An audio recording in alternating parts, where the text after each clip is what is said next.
Assalamualaikum warahmatullahi wabarakatuh. Today, my group will be present about National Security Policy 2021-2025. Before my group started, I will introduce my group member, Muhammad NAFIZ, Ahmad QUSYAIRI, Muhammad Iman Ezairy, Muhammad SYAFIQ, NURUL, HIDAYAH, and AHMAD HARAZD. Okay, my name is Ahmad HARAZD bin ZULKIFLI. So I will start with introduction. For the number one, the National Security Policy Dasar Keselamatan Negara (DKN) 2021-2025 is the framework of Malaysia is handling national security issue. For number two, National Security Council Majlis Keselamatan Negara (MKN) is responsible to implement this policy. For number three, modern day threats consisted of cybercrime, terrorism, pandemic, financial risk, environmental disaster, as well as a social conflict. For last but not least, comprehensive security concept was introduced to reinforce the national security that involve the participant of the whole society. That's from me. Thank you. Hi everyone, today I'll be presenting the policy objectives, which focuses on three main areas, which are technology, collaboration, and integration. Each of these objectives plays a vital role in strengthening the national resilience, especially in the context of cybersecurity and social harmony. Let's begin with the first objective, which is strengthen national cybersecurity. Under the technological aspect, to achieve this, the policy emphasizes two key actions, which are investing in technological advancement to ensure our systems are up to date and capable of addressing modern cyber threats, and then developing a team of competent cybersecurity and experts who can effectively protect national digital infrastructure. In short, this objective aims to build both the tools and talent needed to safeguard the nation's cyberspace. The second objective focuses on enhancing interagency cooperation and governance. This addresses core issues of communication and coordination that often leads to confusion, delays, and redundancies amongst government agencies.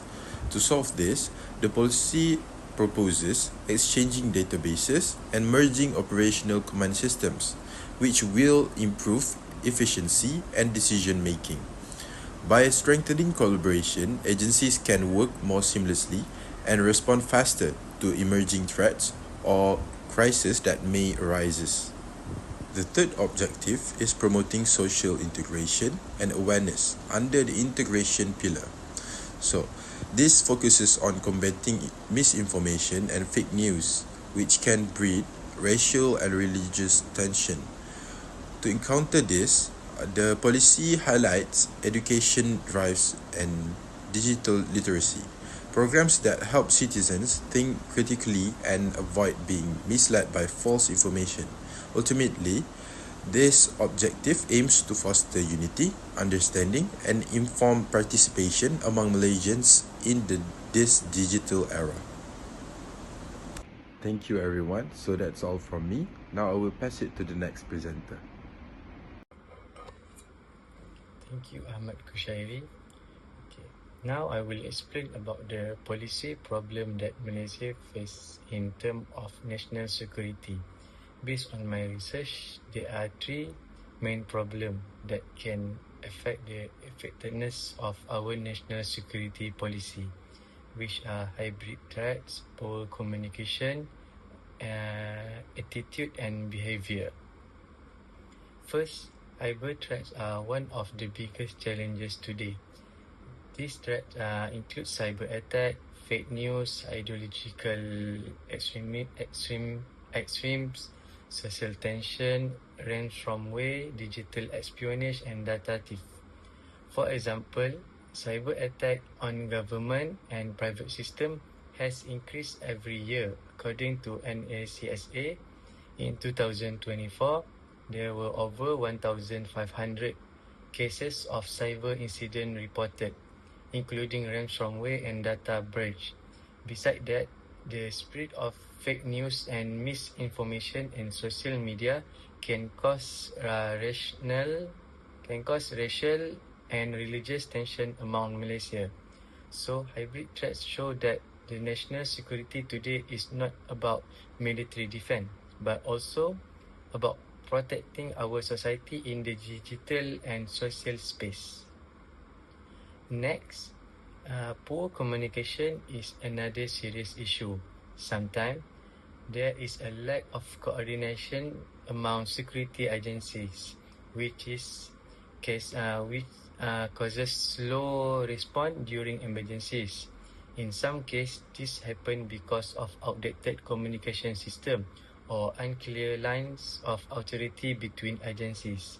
This problem can lead to confusion, duplication of tasks, and delay in handling security threats, which we saw during incidents like the Lahad Datu instruction in 2013, where response coordination was so slow. So improving inter-agency communication is very important to strengthen Malaysia's national security system. Lastly, the issue of attitude and behavior also affect security. Some individuals may act irresponsibly or respond late when conflict arises.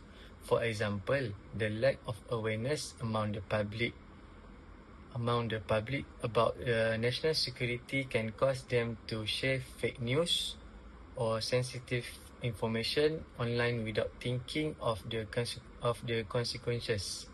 This attitude can reduce public trust in the government and even create division among the people. All these problems, hybrid threat, poor communication, and irresponsible behavior show that Malaysia needs a more coordinated, proactive, and modern approach to security. That is why national security, which is NSP, plays an important role in ensuring that all agencies and citizens work together to maintain peace, unity, and safety in our country. That's all from me. Assalamualaikum and good morning to everyone. Firstly, I want to thanks to my group mate NAFIZ that has been presenting his part. So today I would like to present about the strategies used by Malaysian government to implement the National Security Policy or NSP. The National Security Policy serves as Malaysia's main framework to protect our nation's interests, sovereignty and stability. It was developed to ensure that the country remains secure in facing modern challenges such as terrorism, cyber threats, pandemics, economic instability, and even social conflicts. To achieve this goal, the government has outlined several key strategies under NSP. These strategies are interconnected and aim to strengthen the nation's security from different aspects like defense, economy, technology, diplomacy, and society. So, for the first strategy is the military modernization program. This strategy focuses on improving the strength and the capability of Malaysian armed force. The government is upgrading military hardware such as naval ship, aircraft, and defense systems to ensure that our armed force can respond effectively to any potential threat. Apart from that, training programs for military personnel are continuously improved to enhance readiness and professionalism. The government also promote international military cooperation through joint exercise with neighborhood countries. This not only strengthen defense relationship but also allow Malaysia to learn from global partners and adopt modern defense technology. Overall, this strategy ensures that Malaysia remains prepared to protect its border and maintain national sovereignty. The second strategy is cyber security. In today's digital era, cyber threats have become one of the most serious forms of national security challenge. Hackers, online scam, digital espionage can cause major disruption to government operation, financial system, and even national defense. To address this, the government established the National Cyber Security Agency, or NAFIZ, which plays a central role in securing Malaysia's telecommunications network and digital infrastructure. NAFIZ works with other agencies to prevent and respond to cyber attacks, as well as to raise awareness among the public and private sector about cyber safety. This strategy ensures that Malaysia is ready to face modern threats in the government information, but also the people data privacy and online security. The third strategy is the National Strategic Stockpile Plan. This plan aims to strengthen Malaysia's self-reliance, especially in the agriculture and food sector. One of the lessons learned from the COVID-19 pandemic is that over-dependence on import can weaken national resilience during crisis. Therefore, the government works to improve local food production and build national reserve for essential goods by supporting local farmers and promoting agriculture innovation. Malaysia can reduce dependency on foreign import and secure enough resource for its people in times of emergency. This strategy is crucial for economic and food security, which are both vital components of overall national security. The fourth strategy is global cooperation. Malaysia understands that national security cannot be achieved alone. Therefore, the government continues to strengthen cooperation with other countries, especially with ASEAN region. One of the main focus is ASEAN border management cooperation, which help combat cross-border crime such as human trafficking and drug smuggling. Through this cooperation, Malaysia also promote intelligence sharing, joint patrol, and regional stability. This kind of partnership allows Malaysia to handle transnational threats more effectively and maintain peace, not only within our borders but across the region as well. The fifth and final strategy is social security. The government believes that unity among citizens is the foundation of a strong and secure nation. Under programs such as Malaysia Madani and Keluarga Malaysia, the Ministry of National Unity focus on promoting harmony, tolerance, and mutual respect between different race and religion. Social cohesion prevent internal conflict and build a sense of belonging among Malaysians. When people live in peace and trust one another, the country becomes more stable and less vulnerable to political or ideological divisions. Social security is not only about physical safety, but also about maintaining a strong and united national identity. The implementation of the national security policy is carried through these five strategies, which is military modernization program, cyber security, national strategic stockpile plan, global cooperation, and social security. Each of these strategies contribute to the broader goal of ensuring Malaysia's safety, sovereignty, and stability. The national security policy is not only about defense or technology. It is about building a resilient nation that can face any challenge with unity, strength, and confidence.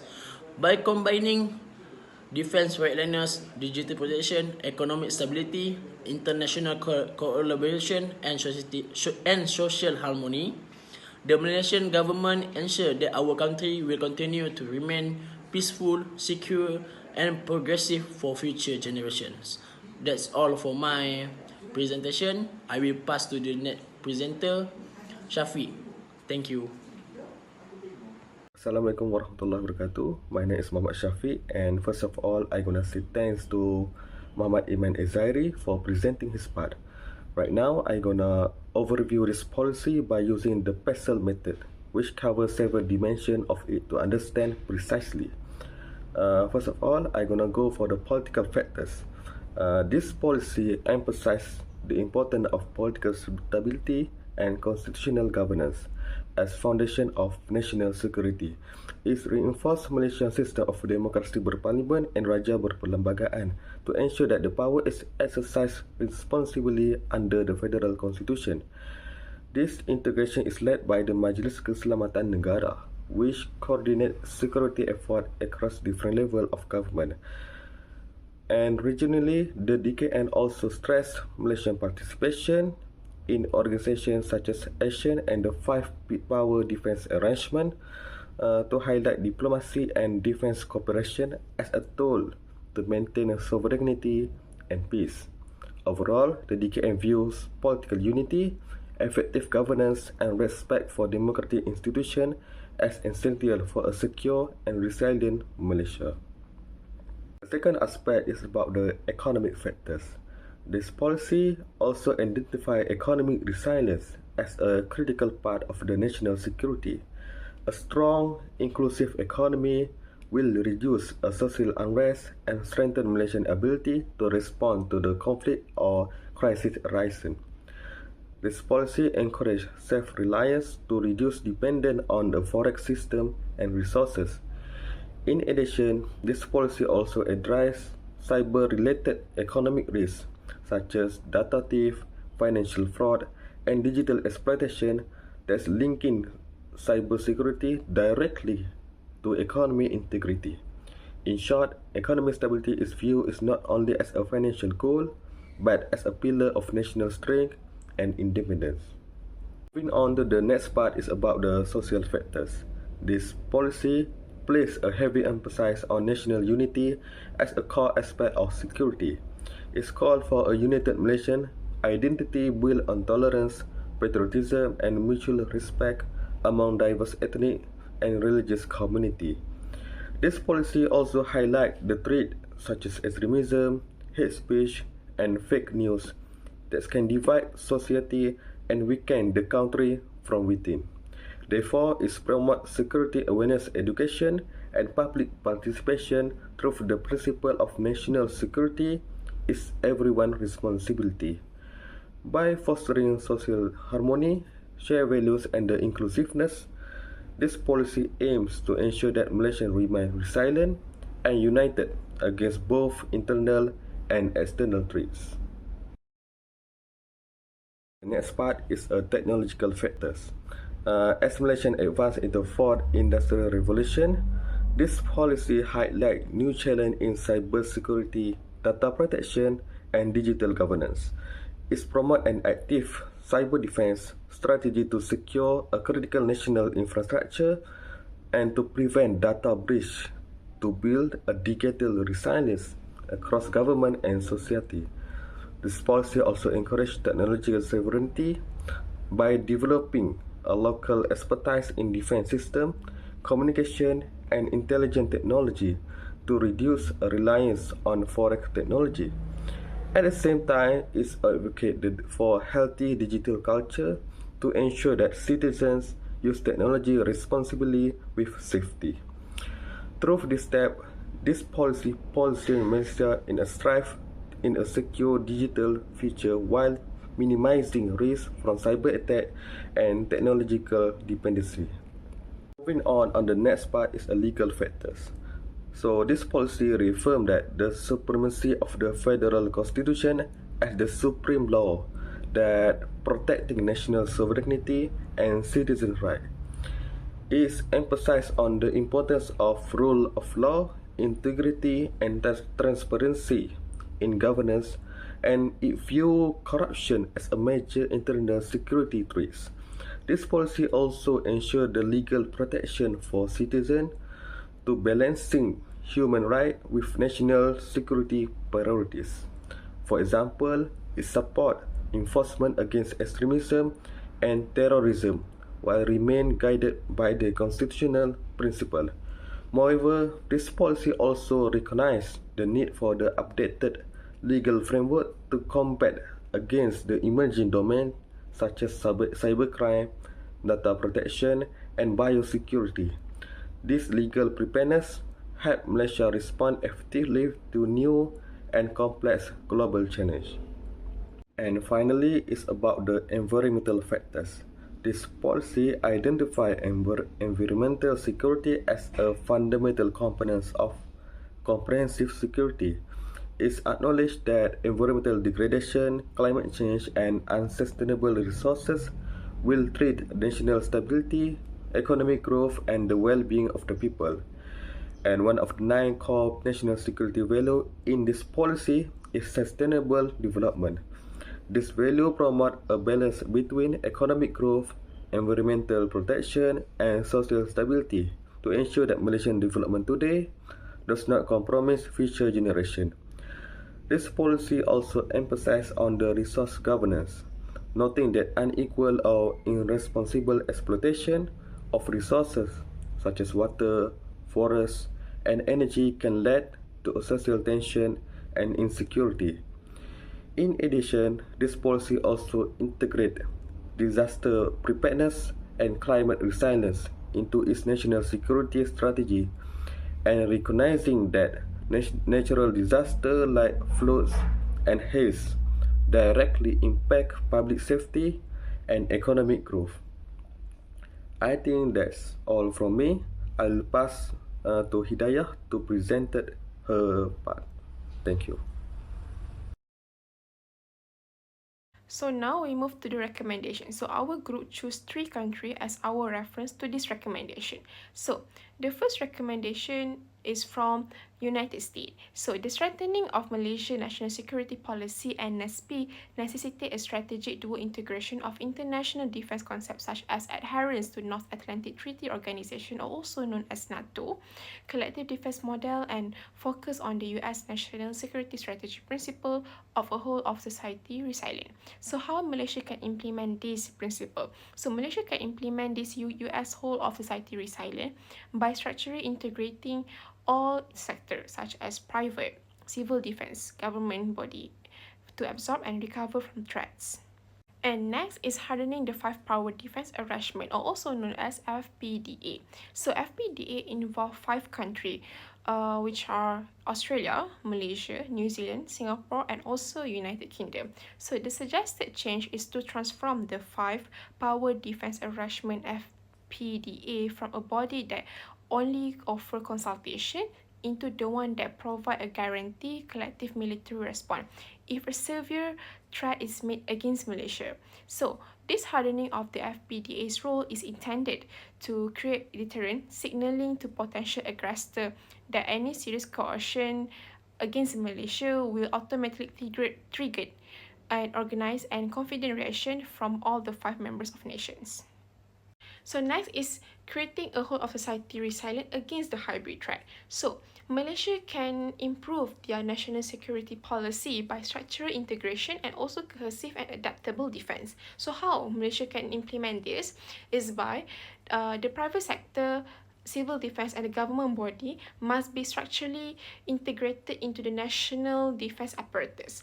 And also, the private sector, civil defense, and specialized government body must be structurally integrated to create a cohesive and adaptable national defense that can effectively absorb, resist, and recover from the hybrid threats.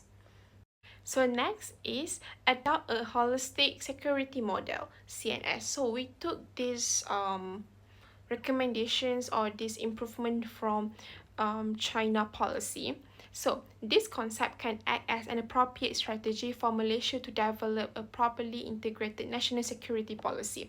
This model considered security in its totally assigning to equal importance traditional matters such as territory and non-traditional but critical areas like technology, economy, and also culture, among others. So in order Malaysia to implement this paradigm shift economy, security must be prioritized as a national security issue rather than merely as a strategy for accelerating economic growth. For example, mandate to all for critical national security such as energy or water must be stored and processed within Malaysian border.